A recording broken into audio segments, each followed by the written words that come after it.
Good evening and welcome to CID News Studio. It's Salwa Shams with today's headlines. Prime Minister Imran Khan has taken notice of the insulting treatment meted out to former star bowler Shoaib Akhtar during a live show on national television. Federal Interior Minister Sheikh Rashid Ahmad said that Prime Minister Imran Khan will take the nation into confidence over the situation arising out of ongoing protest by the proscribed Tehreek-e-Labbaik Pakistan.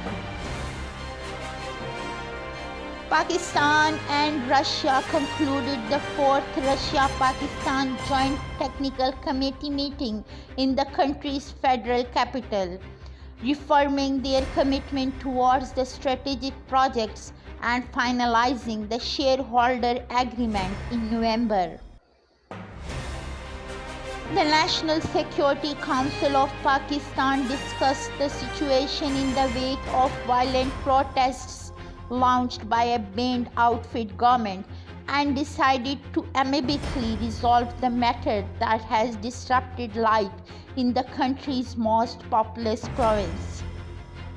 Pakistan's state oil continues to assert its dominance in the energy market as it outperforms the industry, demonstrating its resilience and strength despite the lingering impacts of the pandemic.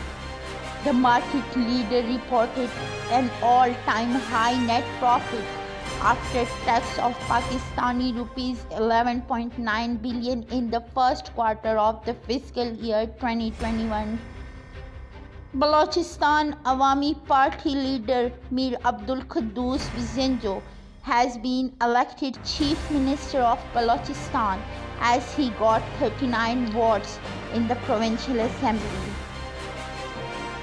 Pakistan Muslim League Noon leader Nasir Mahmood Butt has won a defamation case at the UK High Court against several broadcasters.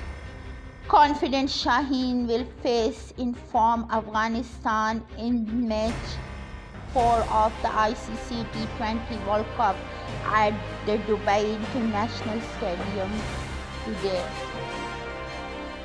Stay tuned to CID News Studio. Thanks for watching. Don't forget to subscribe. Thank you. You are watching CID News Network, Islamabad.